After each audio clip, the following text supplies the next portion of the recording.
We'll be starting here in just a few minutes, guys.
What's up, everyone?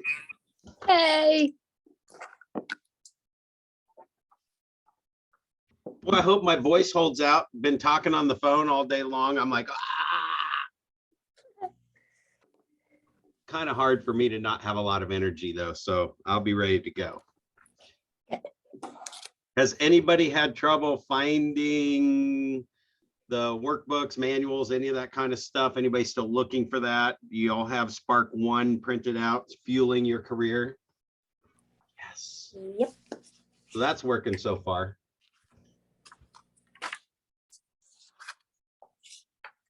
All right, we're going to start here in just a minute or two. Julia's just running around. Everybody's printing their manuals off that's there in the office. You can see somebody up front.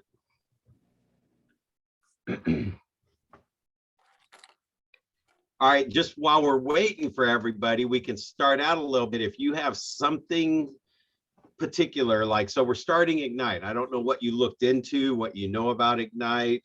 You're looking at the title, Fueling Your Career. If you look through the manual at all, tell me that if there's anything specific that you're hoping to walk away with from today, or even through Ignite, or any of that kind of stuff. Your expectation of anything particular you might want to make sure we get, so I can make sure I cover it.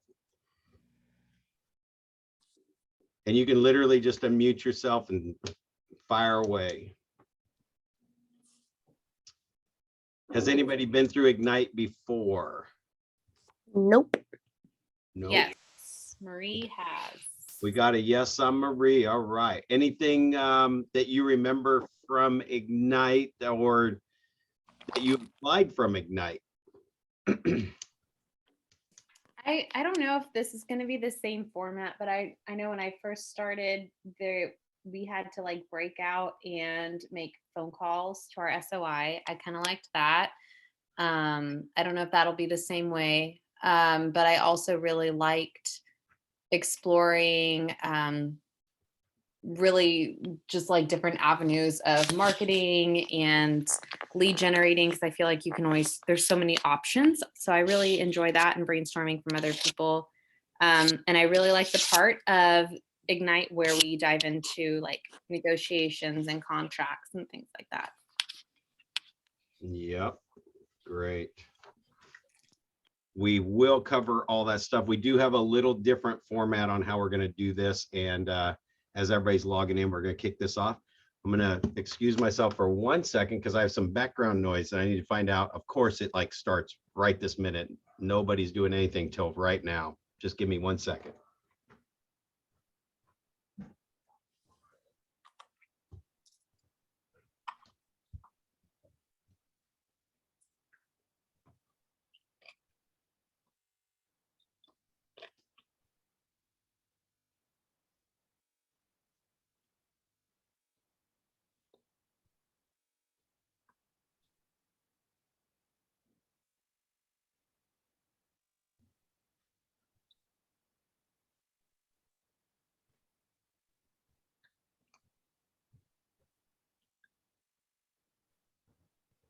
All right. Yeah, I don't think that background noise was going to stop until I went and put an end to it. Okay, so great. Yes, and we were just talking about the format. Marie was sharing, on previous Ignite was just exploring the different marketing things, picking up on just negotiating tips, things like that you're going to use every day in real estate. And you're going to get that at a pretty high level during these sessions over the next couple months. It's 18 sessions, 9 Spark or growing your business. And then the 9 elements are running the business. So it's a little mix of kind of the what and how of a real estate business. I also lead this off too by saying a lot of people in this group are experienced, and I would love to have you guys share your real world experiences in certain cases when those pop up. That's probably when the class is the best. So we got the overview, but then, and the overview, I will say, even for me, comes from selling, for 30 years, over 2,500 sales and real world experiences too. I translated into that.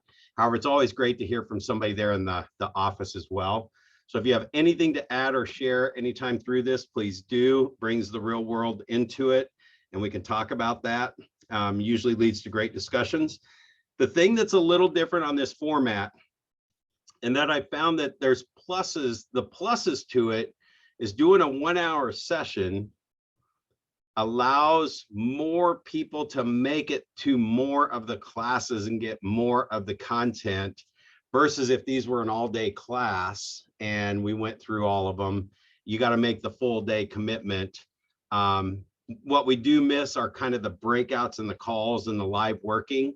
What I would expect, or that you'd probably want to expect, is to set that up, even if it's like, if you're in the classroom live, right after the session, a group of you are meeting and doing your actual calls or talking about what we just talked about in the class and using that. Today, we're going to talk about a specific script. And I think, Marie, you might have even asked me a little question about this, or somebody called me and texted me about just working through their sphere list and what conversation to use. And just a quick little tip kind of got them over that and started working through it. So like if we're talking about sphere, using some of the things that we'll talk about today. So what I'm going to suggest is everybody look at who's in the group. A lot of times what I'll do is I'll take a screenshot. So I have those names of everybody that's in the group, or in the chat box. Another great thing to do is just post in your contact information, maybe your name, cell phone, and email, and say, I would love to be part of any groups that does any of the activities after class. So again, this is going to be 1 hour, 3 days a week, and it's going to go for 18 sessions in a row, and we'll be finished right before we leave for family reunion. So it's kind of the fire hose content. One of the suggestions that I make for everyone going through a class in this format is, one, print this off ahead of time. So you're going to have Wednesday's session, you already know, is Spark 2. And what I would suggest is you got this hour here.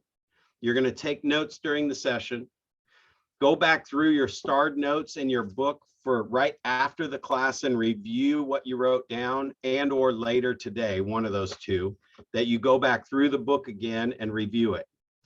Tomorrow is Tuesday.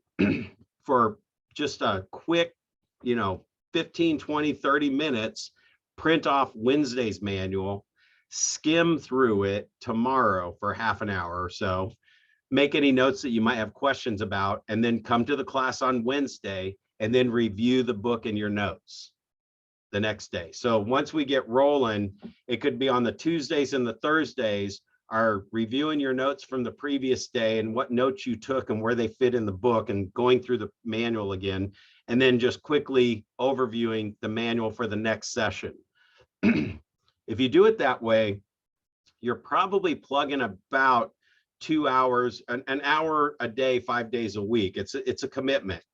But you're going to get more out of it because you'll have seen the material 3 different times. So you saw it, we covered it, and then you saw how you related it to your world. And it's like you just took the course 3 times, if that makes sense.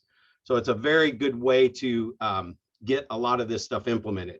For anybody who's fairly new in real estate, we're covering every aspect of real estate. So hearing this, well, even if you're not new, hearing it is going to give you maybe a different way of thinking of things, tweaking the way you've done things.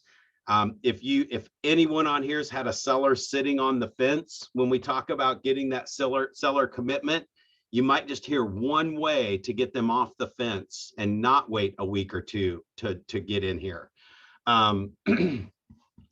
And if you're new, you're going to hear every aspect of every part of the real estate business, and you probably aren't even using most of them yet, or haven't had that opportunity come up.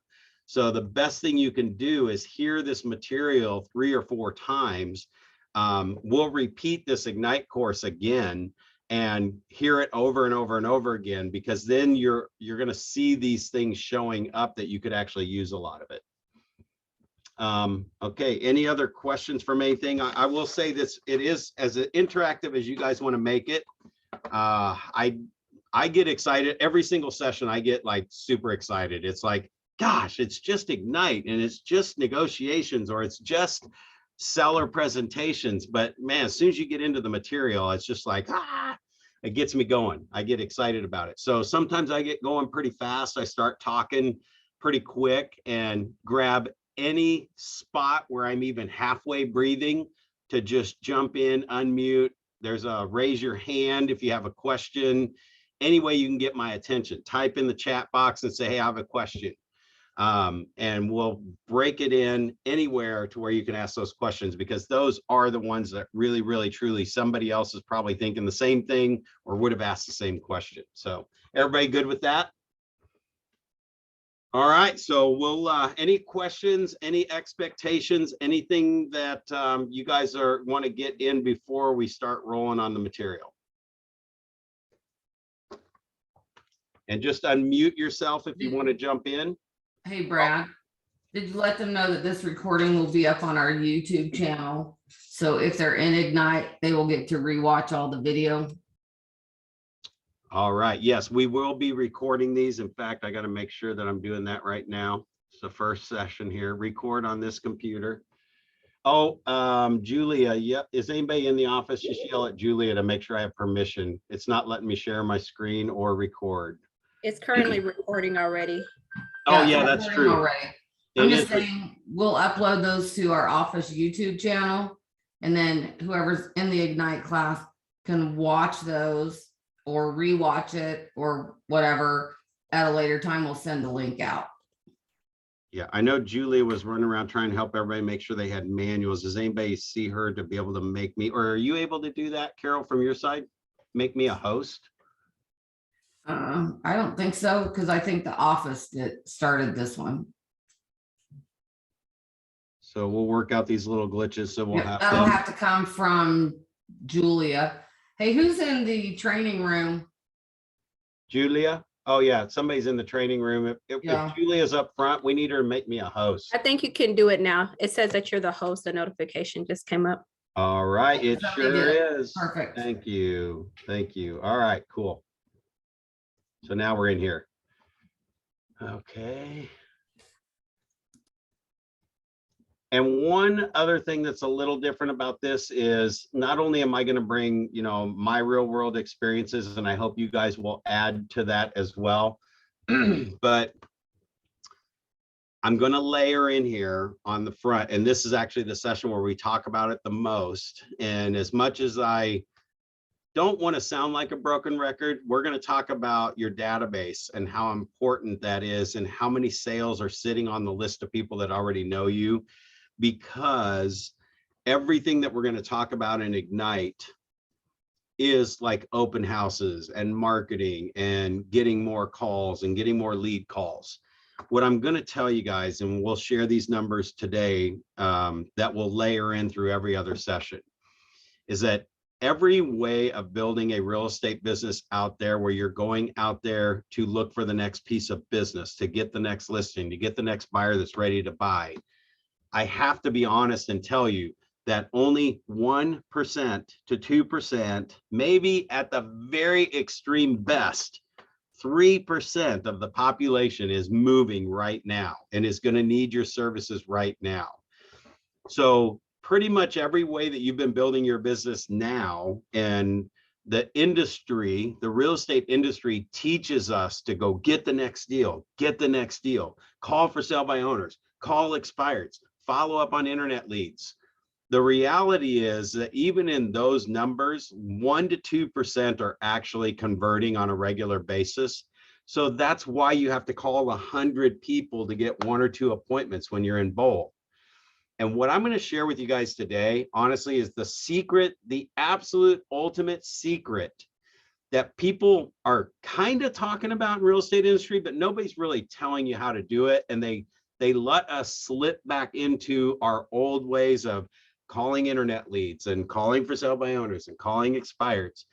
That to me is the grindstone of real estate. And if you can master the inner ring in the MREA book. So for anybody new that hasn't gotten a copy of the Millionaire Real Estate Agent book yet, get this book. We've got them in the office. Make sure you get one from us.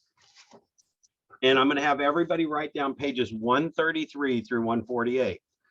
I will harp on this until my death, until you've read pages 133 through 148.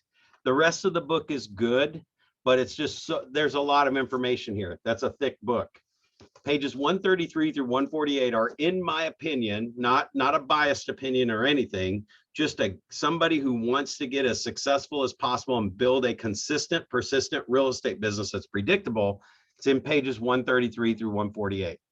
And it goes, what pages 133 through 148 are kind of the detailed conversation around the first couple pages of this book, where Gary Keller talks about how he built his business on Gary's box. And Gary's box was basically a 3x5 card system that when he met anybody, he would write their name and their address and their phone number, all their contact information, and any notes, and he'd slip it in his little card box. And what he would do is, if he met you today, he would put you in his card box for 21 days from today or 28 days from today. And he had the 30-day tab in his box. And he would just go to, for example, today, the 10th, he would go to the 10 tab and he'd pull out all the 3x5 cards that are in the 10 tab. That's who he had to call that day. And then he would, when he made those calls, if they were on the 8 touch and 8 week, he would put them back to the 8 week spot, whatever day that is, 49, what is it, 50, 54, or there's not 54 days in a month. It's 4 weeks from now. So it'd be the next month. He would put it on that date. And when he goes through the tabs, he would just, whatever's on that day, he pulls it out. Once they get the 4th call, the 4 week, I'm messing this all up. You got the 4 week call and the 8 week call in an 8 touch week. And that's all on page 133 through 148. Once he made that 8th call week, that 8th call, I'm sorry, the call on week 8, he knew the 8x8 was over, and their next call would be 3 months from today. And he would call them 4 times a year, 3 months, 6 months, 9 months, and 12 months later. So he would just put it appropriately 30 days back. So he had a 12-month tab calendar. I mean, just those slots, right? So he would put that call 3 months down the road and drop the card in there. So I'm explaining this slowly this way because that's what command does through a campaign, action plan, smart plan, right? When you create a smart plan that has 8 touches in it and it reminds you to call at week 4 and call at week 8, it's like you're moving that little card down the line. Only what you're doing is whatever database you're using, and we'll always reference a command on this course, doesn't mean I know you may not all be using command, but it's like four weeks from now, it's going to be sitting in my task list to call. That's as if Gary went to that tab and pulled it out. So once you start capturing your database, which we're going to talk about today, and you start doing that, you build this pipeline of business that is not 1 or 2% chance. You know, this is going to build a pipeline to where 100% of the people are moving and they're calling you. You're not calling them to find out if they're thinking about buying or selling. The 1% every single month is calling you. And the 1% next month is calling you. And the 1% next month is calling you. So that's what today's going to be a little bit heavy on, is really, truly tapping into the list of people that you already know. And I'm going to preface it by saying that what we're talking about today, understand, just keep this in mind. If you have to write it down on a piece of paper, 98 out of 100 people are not moving right now. So everything that we're talking about, just go, yeah, but 98 out of 100 people I would talk to are not moving right now. So I wouldn't even be talking to them about real estate. What you're not going to do is ignore them now until they are ready to talk about real estate. You're going to stay in touch with all of them until they talk about real estate. Does that make sense? And before I go any further, I just want to pause out and make sure there's no questions on that or anything that you guys might have around that. I got a thumbs up from Katie. Woohoo. Okay, cool. So let's go into this. I think, is my screen being shared? I did share my screen, didn't I? Yep. So we're all good. Okay. So the way Ignite works, the first thing we've got on here is really your big why.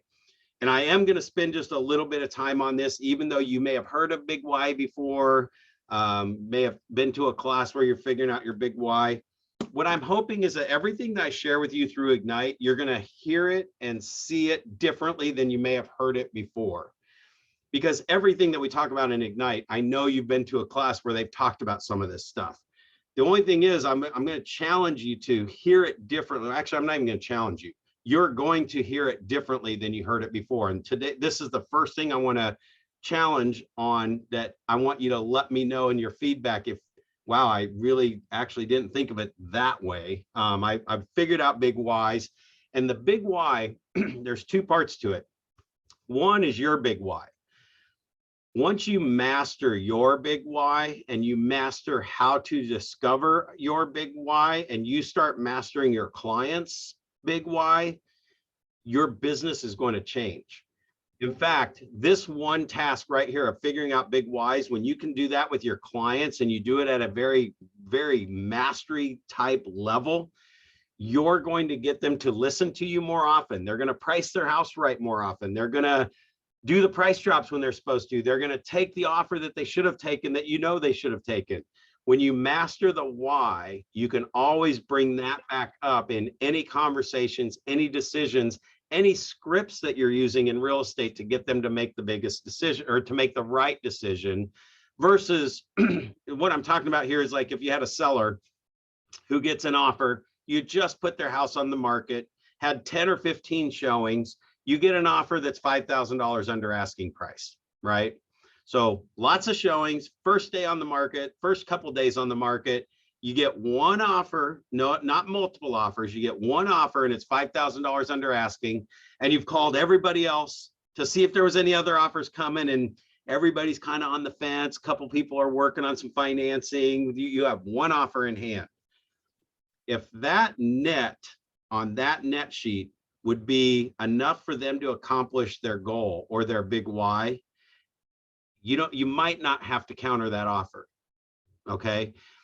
And the way, when I talk about big whys with people, it could be, I use an example like from Bold, where it's a Diana script where they say, so what's your purpose for moving? Where are you going? What's important about that to you? So they're moving to Florida, right? So what's important about selling your house here in Topeka and moving to Florida? Well, the grandkids and our daughters there, for example. I'm just going to use a quick example, right? So great. So what's important about being in Florida with your grandkids and your daughter? It's like, well, we just really want to be there this summer. We want a pool for the grandkids to come over and swim. We want to be, get out of this, 9 degree weather, whatever, wind chills, blah, blah, blah, the ice storms. Okay, so what's an important date for that? Well, with the snowstorms that could be coming in a week or two, we'd like to be there last week. So I'm asking questions to get to their big why. And I'm going to take you guys through this exercise too, because I want you to be able to master this. Once I figure that out, if that offer came in 5,000 low and they're netting 5,000 under their asking price, and we had 10 showings, but nobody else is writing any offers, and that person wants a response by today, I say, if you had this check in your hand and you were in Florida next month with the pool open, and your grandkids were coming over for the very first weekend, just in like 3 weeks from now, they're at your new house in Florida and they're swimming in the pool, what would that do for you? And they'd be like, that amount, that would be so awesome if we were in Florida. Then honestly, I need to ask a couple more questions and see if they should just take this offer the way it is. Now, obviously, there's other stuff that we're going to talk about in negotiations, like Marie mentioned, that I may have had a conversation with the other agent and they said something like, these buyers, I can't get them to do anything. They just throw the first offer out and they just want to see where they land. Well, of course, we're going to counter that one because I've got more information from the other side. But if that agent said something like, this is their top end, bottom dollar, they cannot go any higher, and I don't have any other offers, and my seller says, if we could be in Florida next month, we're going to talk about, well, what do you guys think about taking this offer and just being in Florida?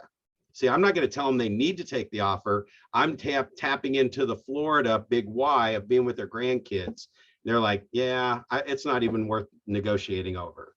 So that was a real situation where we had a house sold. It flipped, another offer came in, and it was full price, but they had $5,000 in closing costs. And one of the sellers, after just discussing whys and moving and having two house payments, it's like, is it really worth countering over 5,000, Brad? And I said, well, that's up to you guys. I mean, is that number going to work for you? Well, that number will work for us. So then I'm like, well, then it sounds like you answered the question. Do you guys get where I'm getting with this? So here's why the big why is so important, or what I mean by the big why. For you, let's move the situation back over to you. Because right now we've got an 18 class commitment. We've got an 8-week commitment basically to come to a 1-hour class 3 days a week and make sure you get as much information out of this as you can and apply this stuff into your business. So what is going to make you jump out of bed 2 hours early every day this week and start working on your business? So jumping out of bed at 4 or 5 a.m. going, I am ready to work on my real estate business. What's going to get you to do that? And once we dig through and figure out what your big why for being in real estate is, you might just do that.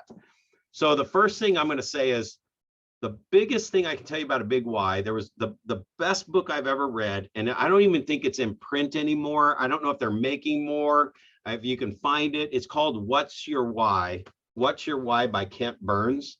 And actually, one of the things I should do is open up my chat box here so I can chat some things to you. What's Your Why by Kent Burns. And what I'm going to do is put this on one of our drives that you guys will have access to wherever the manuals are. We're going to put some other stuff up there. There's some supporting things that you can get when you go through the manual, that you can download scripts and some forms and some other stuff. So I'm going to put a little book summary that I just wrote after I read What's Your Why. And it's a pretty dang good summary. I think I did pretty good. I don't consider myself a great writer, but it really summarizes the book well. And if you get the book, it's an easy read. And in that book, Kent talks about digging about 6, 7, 8 layers down. So when you ask a question, what makes you excited about real estate? What gets you up in real estate and gets you to get out of bed and go sell real estate every day? And actually, if anybody wants to play along with me, I mean, go ahead and unmute yourself and tell me what you think your why is. of why you're selling real estate and why you're passionate about real estate. Does anybody have one they want to share? Or what would you guess? Money, kids, freedom? I'll go. Okay. Brad. Yeah, so just got married in October, and our goal is to build a house within a few years. So it's just funding that next venture, buy some land and build a house. Gotcha. So basically wanting to build a new house. So your why to get into real estate was so that you'd learn enough about it so you could build a house and get through the process pretty easy, right? Sure. Is that close? No, it- Close? Kind of. Well, it was to me know about it, but it was because I knew that, you know, this is an industry where the harder you work, the more money you can make. So Gotcha. So, okay, so a couple questions here. So first thing, the more money that you're going to make. So is the money going to help you build the house and do all that stuff that you want to do? Is that what we're Yes. talking about? Is the money part? yeah. Yep. Okay, so guys, watch what happens here. So it's about the money. Okay, so right now, I don't know if we have enough to make sure Nick jumps out of bed 2 hours earlier than he really wants to and starts working real estate 5 days a week, every single day, just knowing he can make more money. But let me ask you this. So when you can make enough money that you can build that, like, let's just take the house you have envisioned that you're going to build, and you can add an extra 1,000 square feet or add, 20, 30 grand of extras that'll really just be super over the top. What would having that money to be able to build any house you wanted do for you really? I mean, you and your family, but for you specifically. Oh, just like peace of mind. Peace of mind. Okay, so that you can build the house that you want to build. Yeah. Or that you have. What else? No, we have like our own, like our own peace of mind, like our own place, or somewhere I can come and just not be in. So remember, guys, when I said go 7 layers deep. So here's how you do that. So when you have peace of mind, Nick, what does that do for you?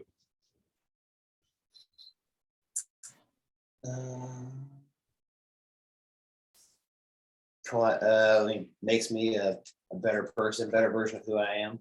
Better. Okay. So when you're a better version of yourself, and when you're around your family, when you're on your wife and kids soon to be, right? You don't have kids yet. Not yet. But they're on the plans, right? Yeah. So when you are a better version of yourself and you're around your family and you're around your friends, what does that do for you?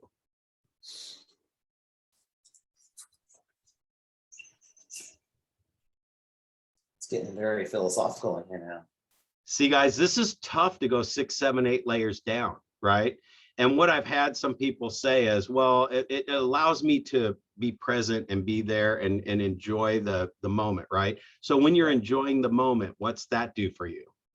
Well, I mean, it all comes down to like, now I'm enjoying life and all this stuff. So as I dig down and I get to this part where it's like, if I could wake up knowing that the money I need is there, I live in a great house, I get to be who I'm going to be, get to be the best version of myself and put that impression on people, and people love hanging around me, right?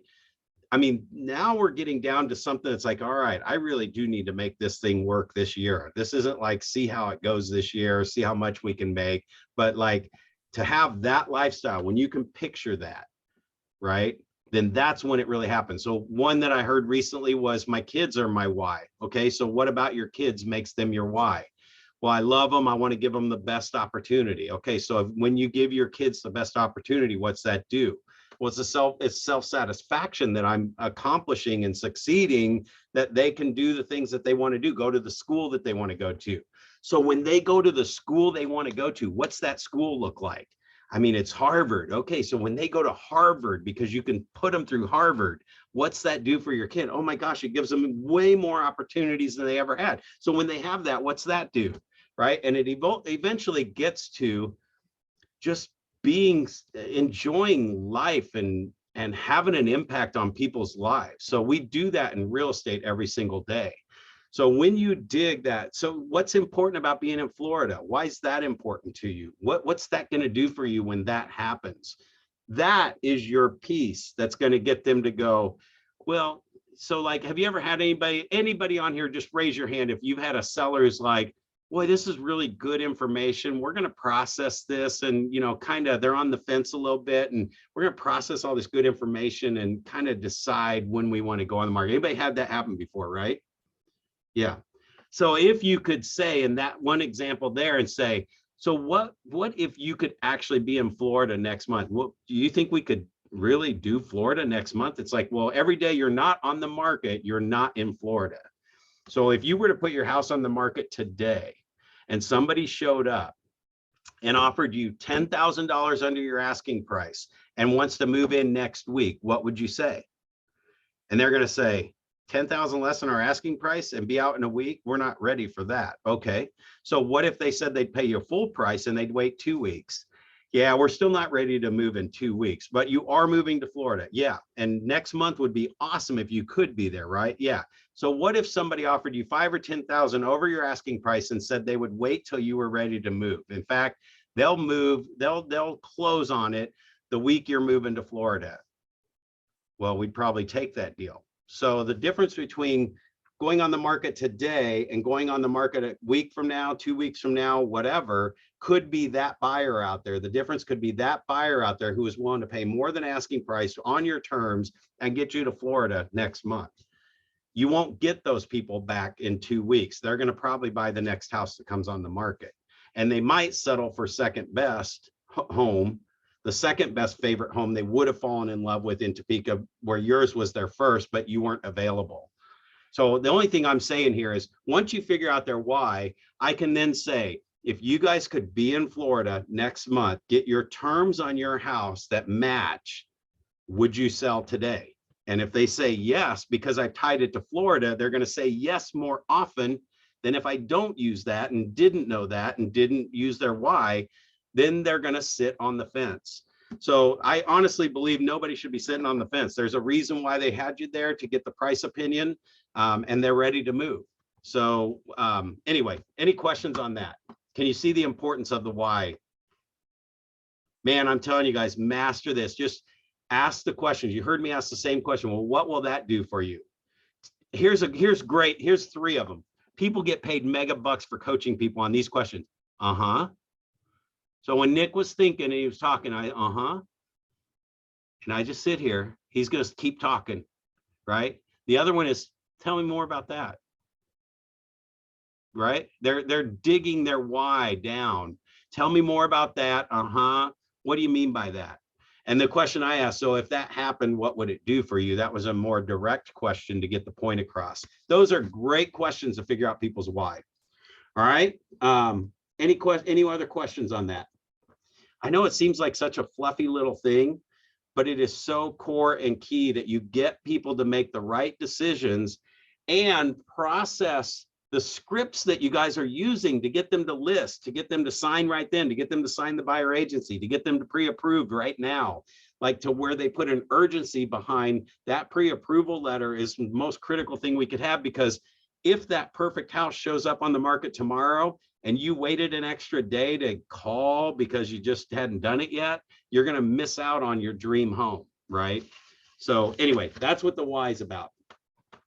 So on this, as we go through this course, the Spark stuff is about growing your business. The Ignite stuff is about really actually, or not Ignite, Elements is about running your business. And we're going to cover both of those as we go through all the different sessions.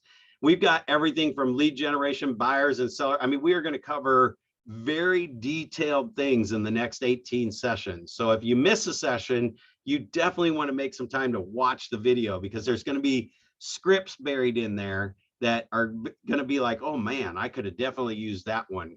But all your negotiations that Marie talked about, negotiating contracts, how to handle multiple offers, guys, just ways that you can get your multiple offer situation where they pick you more often than the other people.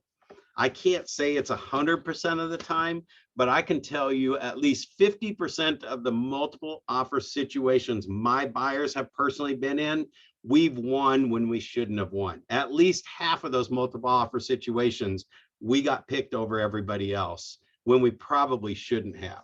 So we'll talk about all different, just very specifics on that. So today, what is Spark? Spark's just about really the growing the business, and then Elements talks about actually what to do. Here's a video from Gary. Hi, real I'm quick. Gary Kelly. This course will allow you to get off to a fast start you can build on. Because if you repeated the principles every 90 days for a year, believe me, you have an awesome first year. And just as important, you would have built the foundation and momentum for your entire career. It is practical, realistic, and easy to apply. It's about the fundamentals that determine your level of success in the business of real estate. From our research with top agents, we have found that they too started their careers with these fundamentals, and they continue to do them along with their teams to this very day. And it's not hard. It just requires a little focused effort, a few hours every day. Now, there is really just one way to achieve the goal. It's lead generation. Other skills are important, yet without leads to work with, your skills won't mean a thing. Dealing with business never takes precedence over what? Finding business. Never. Research shows that top producing agents make lead generation their #1 priority and the one thing they make sure they always get done. You can do this. And when you do, you will get the leads, the relationships, the experiences, the career, and the income that you want and deserve. Go get them, and good luck.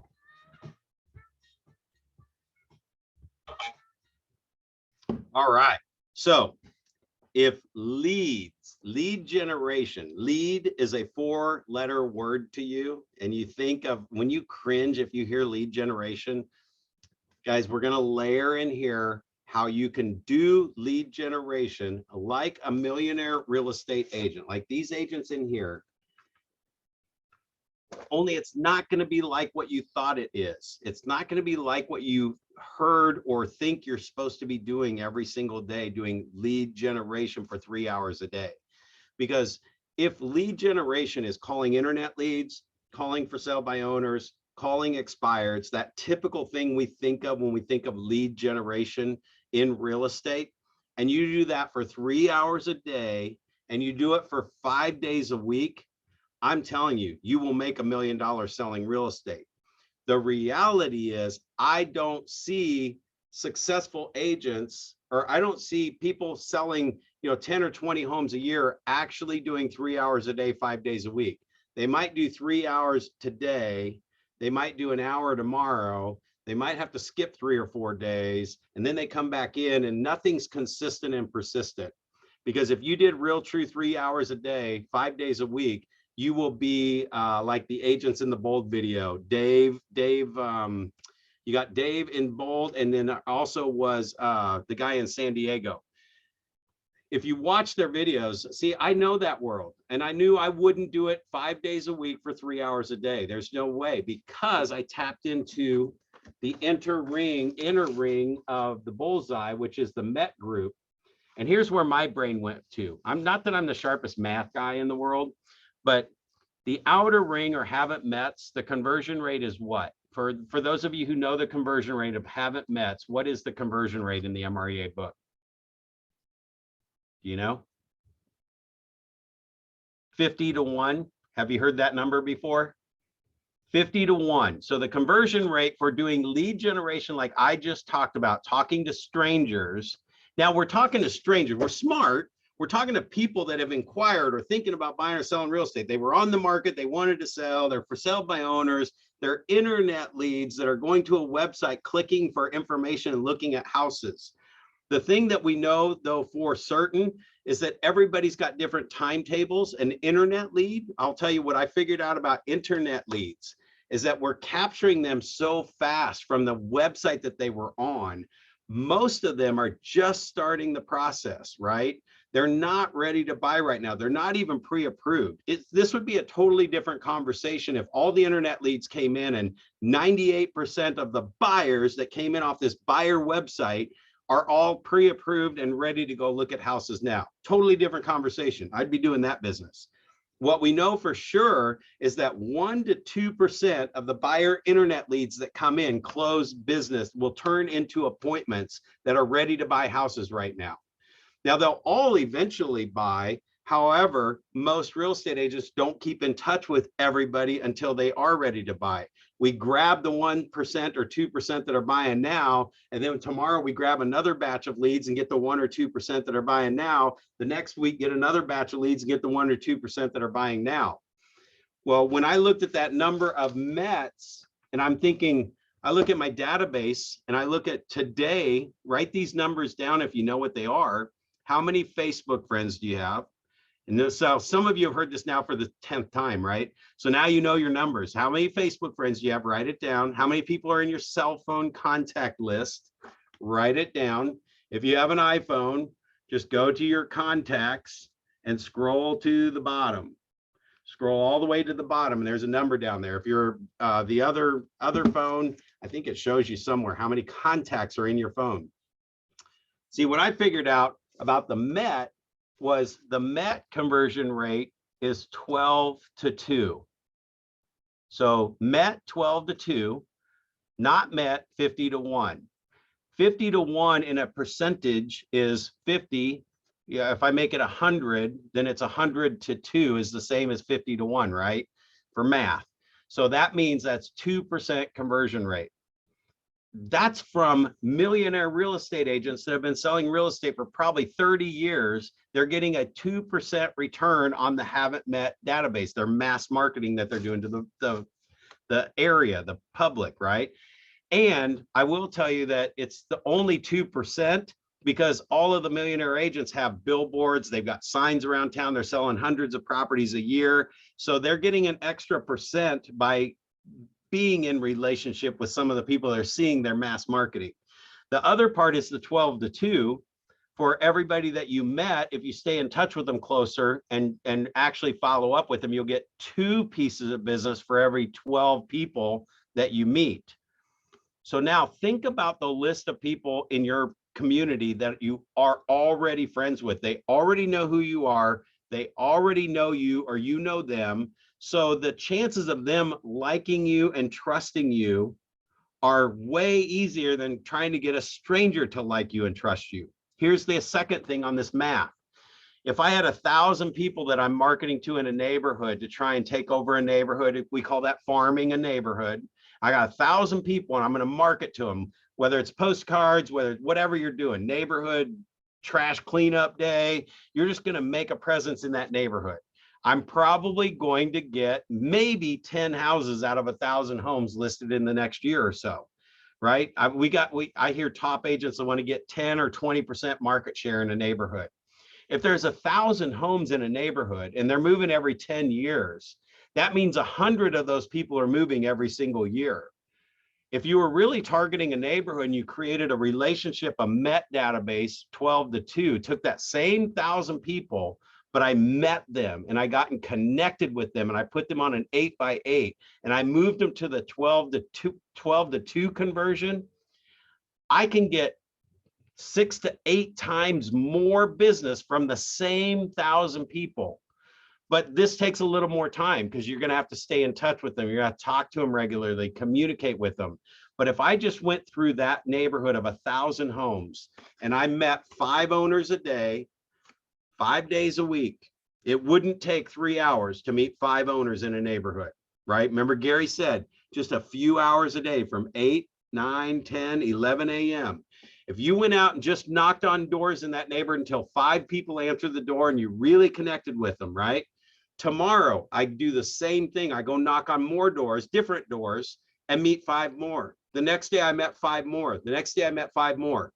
So take those 2 scenarios. I can mass market to the 1,000 homes and get 1% conversion rate, maybe 2 at the best.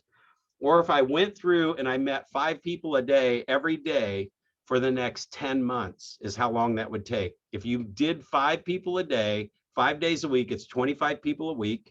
It's 100 people a month. I can knock out that neighborhood in 10 months. I will own 80% of the sales that are going to happen in that neighborhood because they're going to know me like on a regular basis because I talk to them every 3 months. I stay in touch with them. I know their kid. I know if they have kids. I know if they have pets. I know if they have animals. I write them a note and I stay in touch with them on the MET, the 12 to 2 return. It's the same 1,000 people, but I'm going to get, you guys would agree, you're going to get more than 1 or 2 listings if you did that, right? In fact, you're going to get a lot more than 1 or 2. So that just put me in the spot. I'm looking at this 1,000 people that I know in my community. They're my Facebook friends. They live in the area. We see them when we go out to football games. We see them in the halls. Hey, what's up? Went to, I don't know how many of you saw my Facebook where I was doing a hot tub at 2 degrees at the Elms here in Kansas City. We walk into the bar and there's 3 friends from high school. And one of them's buying a house. She's been on my list for years and years and years. And she's a widow and she hasn't moved yet, but she's really wanting to move, right? So we bump into them, but she gets calls from me on a regular basis, checking in on her because command told me it was time to call again. It's been 4 months since you talked to Gina. It's been 6 months since you talked to Gina. It's been 9 months since you talked to Gina. Right? And sent her a note and did all that stuff because the SMART plan was running.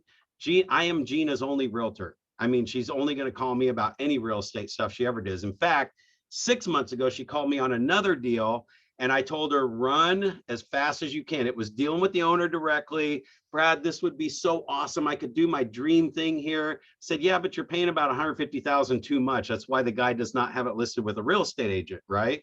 And I was like, Gina, I've got an inspector, have him come take a look at it. And he told her, no, this is bad deal. The house isn't even on the foundation. She was still trying to talk herself into it. She didn't buy that house because I saw her the other day when we were at the Elms and I said, please tell me you didn't buy that house. She's like, no, I didn't buy that house. I heard you. I heard you talking. I just didn't want to listen. And that's where you build that trust, right? So on your list, when you guys think of lead generation, what top agents do well is they stay in touch with people afterwards. So whatever, let me hear some numbers real quick. What did you write down for? Here's a number. What do you have in a database list that you have right now?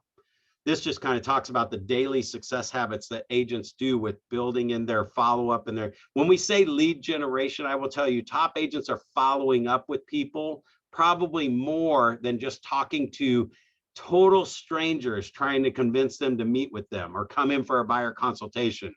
A top agent is spending 4 hours a day talking to people they've already talked to before. It's in the follow-up. So that's what we're talking about, is building that and starting with your sphere and building in the lead generation is more of a lead follow-up. So let me hear some numbers. What numbers would you guys say you have in your database now and or your Facebook friends list or your phone? And just give me your larger number, the larger 1 or 2 numbers that you figured out. Just shoot some numbers out.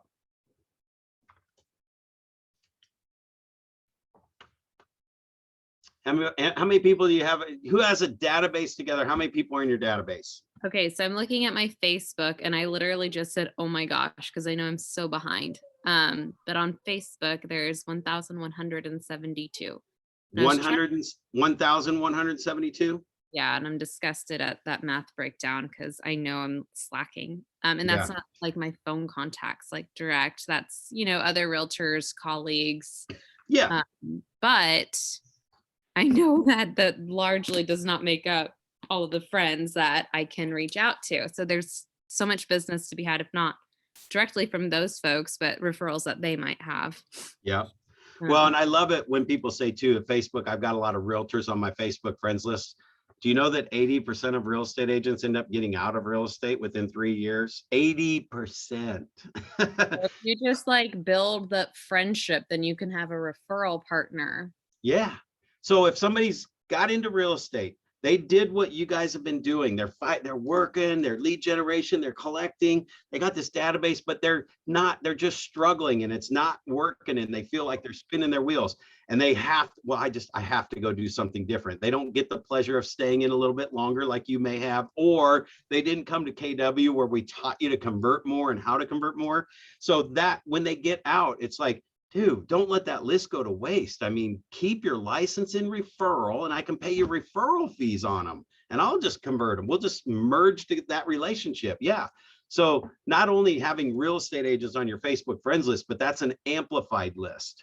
If you have a contractor in there, I mean, if you take over the mind spot for real estate agent for a carpet company that's there locally in town that you use, and then you are the realtor for their entire database by default. I mean, if anybody says, well, we were going to put some new carpet in because we're thinking about maybe selling this spring. And it's like, oh, I know exactly. You got to call Laura. I mean, because you market to them on a regular basis, and it's not whether or not they're buying or selling real estate right now. So this is the one difference, is that you're marketing to the 1,172 people as a relationship to keep in touch and have a consistent, persistent picking up the phone, checking on them. I mean, Carol, you can't give a better example of Carol talking about just getting a call from Dave, checking in on her, and he actually paid attention that she had kids and what was going on in their world, even as a real estate agent, right?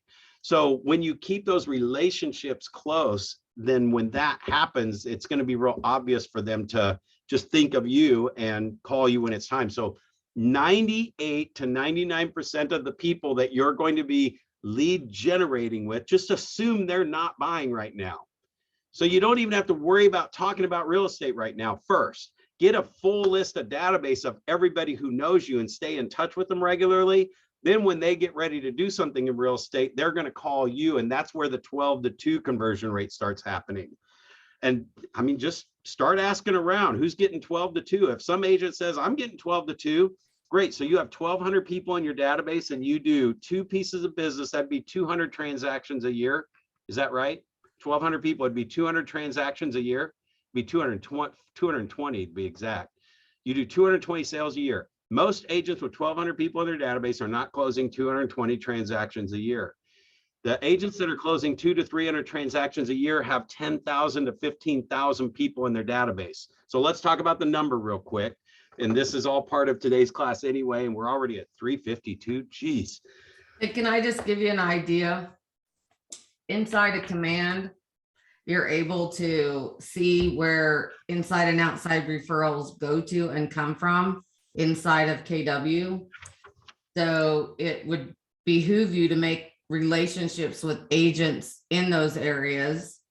I have one in Wichita that I'm in a relationship with, and she sent 2 referrals because there's a lot of people from Wichita moving to Topeka. But I know that because that's inside of Command. That's a thing that you can do inside of there.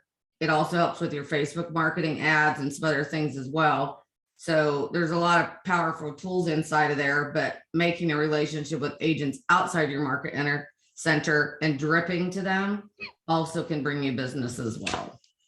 Yeah. So, and I mean, how many agents like just list something wrong and it's about to expire? What if you had bought that brain cell that if you ever have an expired listing, toss it over to me. I'll get your referral back so you can get some of that money back and you become their go-to person for the ones they can't sell. You know, we can go on and on about that.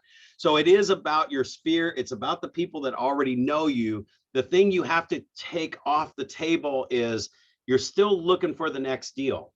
And what I'm challenging you is if you spent an hour a day and really focused on connecting with 5 people a day, 5 days a week, 25 people a week, 100 people a month, and you were on purpose for 1,200 connections in the next 12 months, that you can still have plenty of time to go find the next deal after that. It won't take you more than an hour to do this. It'll get you off this roller coaster ride that I have on the screen right now, where you're working, you get somebody that's ready to do something, and then it takes all your time to take care of them, and you're not adding the 5 new relationships every day. So for 3 days or 5 days that you didn't add anybody in your database, you're going back down the hill again, and you're going to finish that deal and be back at the bottom, and you got to start over again.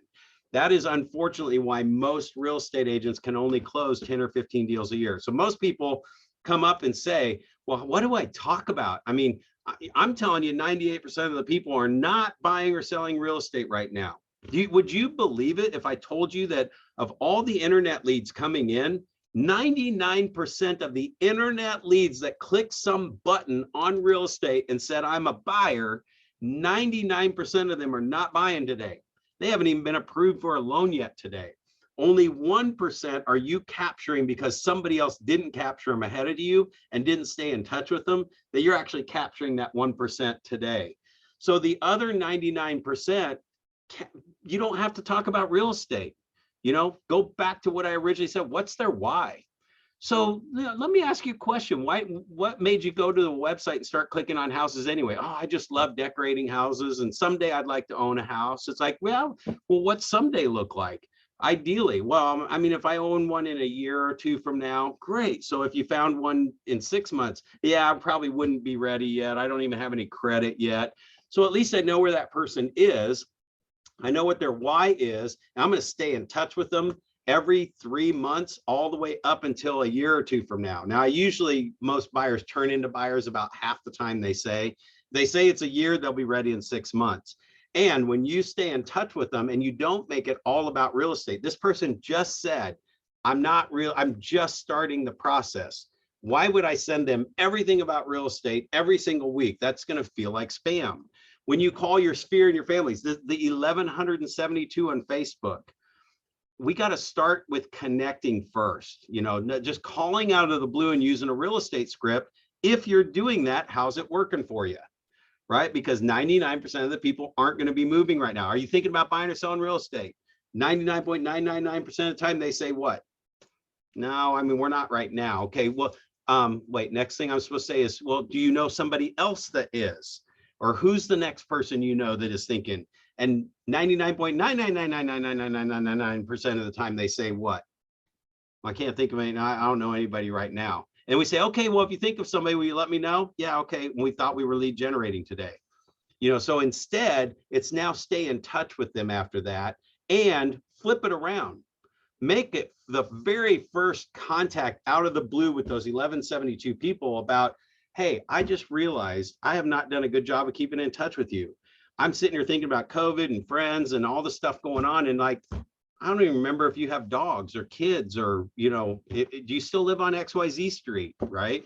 It's like, oh no. So connect first, write a note and say, it was so great just getting back in touch with you. I'm so glad I did that. And then start a smart plan that reminds you to call them again in 4 weeks and call them in 8 weeks. And the call in 4 weeks and 8 weeks doesn't have to be about real estate yet. You'll know when it's the right time to throw real estate in. More importantly, they'll probably bring real estate up to you, because by the fact that you called them, connected, wrote the note, you've now crossed over into a realm where they're answering your phone calls more than if you called somebody who's not buying right now, and then you're supposed to call them in 4 weeks. They're just going to see your number and go, well, I already told them I wasn't buying or selling, and I don't have time to listen to the pitch again or them to ask me if I know somebody because I don't know anybody. So they just don't take your call. That's why more calls go to voicemail.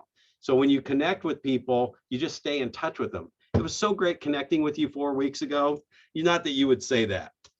If 4 weeks came up, you'd say, like, it was so great connecting with you. I'm glad the kids are doing well. I just was thinking of you today and wanted to say, hey, like, thank you very much. It was great. We got your note in the mail. That was so nice. It's like, hey, whatever. I mean, I'm just here for you guys, and I look forward to keeping in touch. Hang up, because there's nothing going there and I don't need to push anything.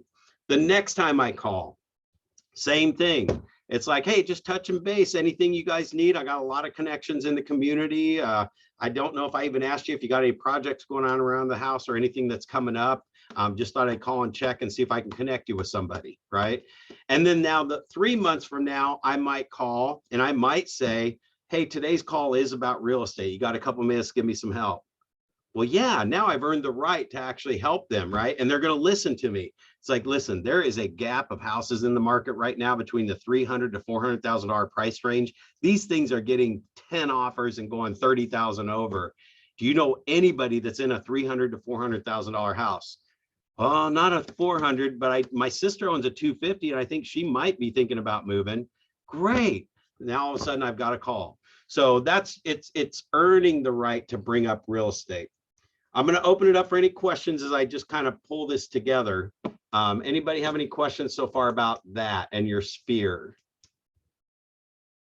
It's one of the big reasons why I harp on a notebook, to get all those names into one place, out of your phone in one notebook, off Facebook into the same notebook, because then it gives you the working list to really do a little bit of research for, let's just say, 1 hour a day. You're looking in Google, looking in fastpeoplesearch.com. I'll put that in here. Fastpeoplesearch.com is a great website that will pull up any, pretty much all the old addresses that they may have been at in the past. You also have tax records that you can use, fastpeoplesearch.com, I typed it right. That will find about 60% of the people's, all their phone numbers, all the addresses they've ever lived at. Then you can check tax records. You can go to Facebook and see what city they say they live in. That's going to be one of the addresses in fastpeoplesearch.com probably. And you can Google and see if their work or listed or wherever, right? So there's lots of ways to find their phone number and their address. And the health, the command thing, when it says the health of your database and what Carol was just saying, everything around command is developed over helping us track our leads better.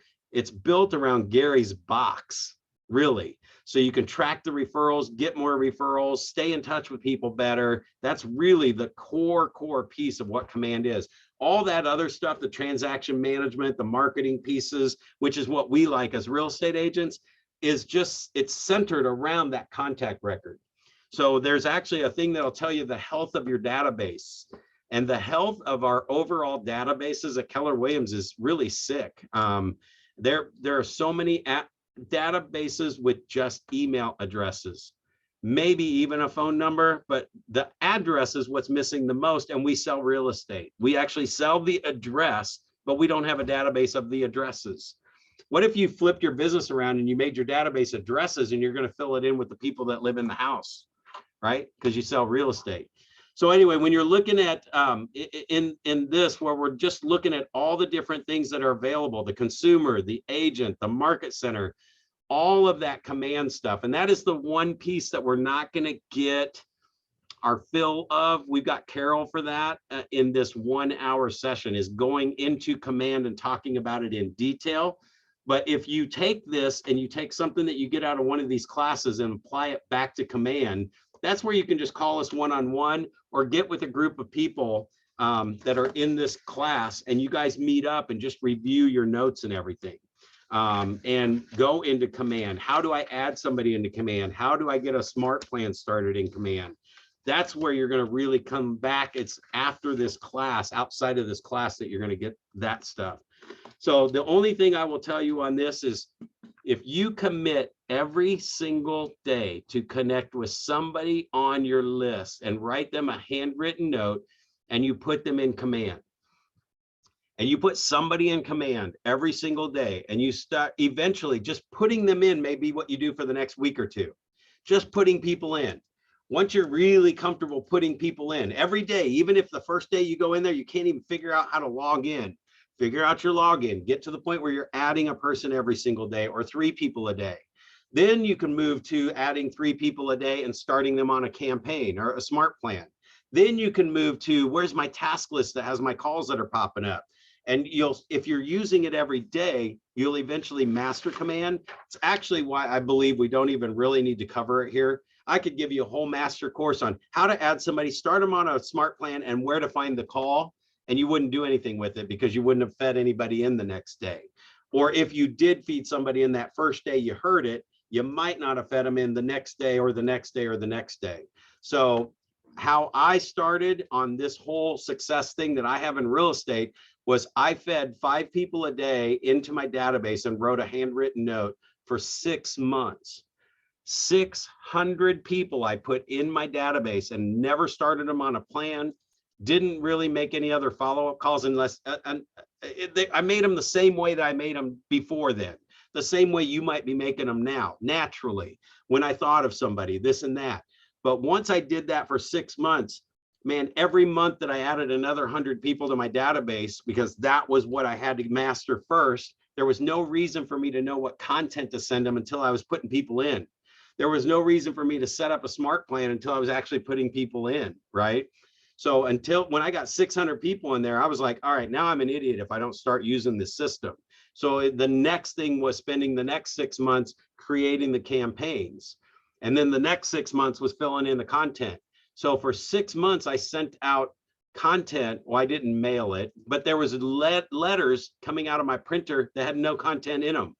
There were emails that just were a picture of my website with a link to, hey, find out what your neighbor's house is worth. There was no content. It was just the same generic copy paste stuff to get through. But then I went back in and started tweaking the content. So it's about using it every single day. So anyway, in these courses, you're going to have access to scripts. You're going to have buyer lead sheets. You're going to have your 411s. There's a whole bunch of stuff that you can download as you're reviewing your books. And we're going to cover all the stuff from listings, negotiations, all that stuff from the spark, and the elementals is the prospecting and the marketing and the open houses. So we're still going to talk about all the basics, but I want you to layer in those 1,174 people that Lauren shared on her Facebook friends list, right? Because if I'm working on putting those people in command every single day, then I can start putting them on smart plans. Then I'm learning these little things and doing open houses. What you'll end up doing is the 5 people you meet at the open house this Sunday go into command. You're going to start building on relationships, and everybody that haven't met that comes in really gets on a 12-to-2 return. And for the next 100 people that you meet, that 1 or 2 people might be doing something, you're going to have the other 98 people captured in your database. So while you're going through Ignite, we like to say you want to add 10 people to your database every single day. Talk to 10 people within your database every single day. Write 10 notes to people every single day while you're in Ignite. It's 2 months. It's like a hardcore commitment. That's why I said, look at the group of people that are in there. Preview 10 homes a day. And that's how you're going to really start applying this stuff and getting the most out of the Spark section and the elements. So went a couple of minutes over. Any questions on anything that we might have covered, or challenges that you think you might have, even getting your list together or talking to people or whatever you want to throw at me? No questions? Did I make it sound like too simple, and now you're all just kind of like, oh my God, like Lauren, oh my gosh, 1,100 people. 1,100 people moving every 10 years is 110 of the Facebook people on her list are moving. So let's just say 10 of them are realtors and 10 of them are somebody else. She's still close to 100 just on her Facebook list. But between the phone and your email inbox and your email outbox, if you just started getting every name down in your notebook, your master list, and started connecting with them, you probably got 200 to 300 sales that are going to happen every 12 months for the rest of your career. So you don't have to go around talking to strangers for very long. Good stuff, guys. Are you excited about these courses? Yes. Not sure yet. All right, this is just the secret I figured out. And I'm sure Carol's going to probably have a lot of little command courses coming out of this Ignite course too, because she's going to go, oh, I know what would help them do that. And you'll see that start popping up on the training calendar. We're going to get her all jazzed. So anyway, thanks for being here. I'm pretty good about going a couple minutes over. So if you need to book an extra 10 minutes after, great. Otherwise, we'll record it as well. All right, guys, great having you here, and I'm so glad to be in business with you. Thanks, Brad. Awesome job. Yeah, Thank thank you, you. dear. Well, I'm excited to have this for the next 8 weeks. I think it'll be a good weekly, every other day, keep it going kind of motivation. I'm excited. Thank you. Oh, I'm super excited. I mean, Manhattan's not a big town. You could own that whole town in like, what, 3 years? Oh, I'm excited. Thanks. All right, I see Jackie in there. Work on that list, girl. We're going to knock this thing through the roof.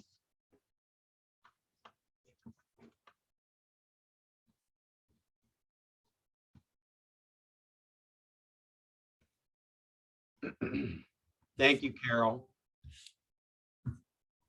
My pleasure, Brad. My pleasure.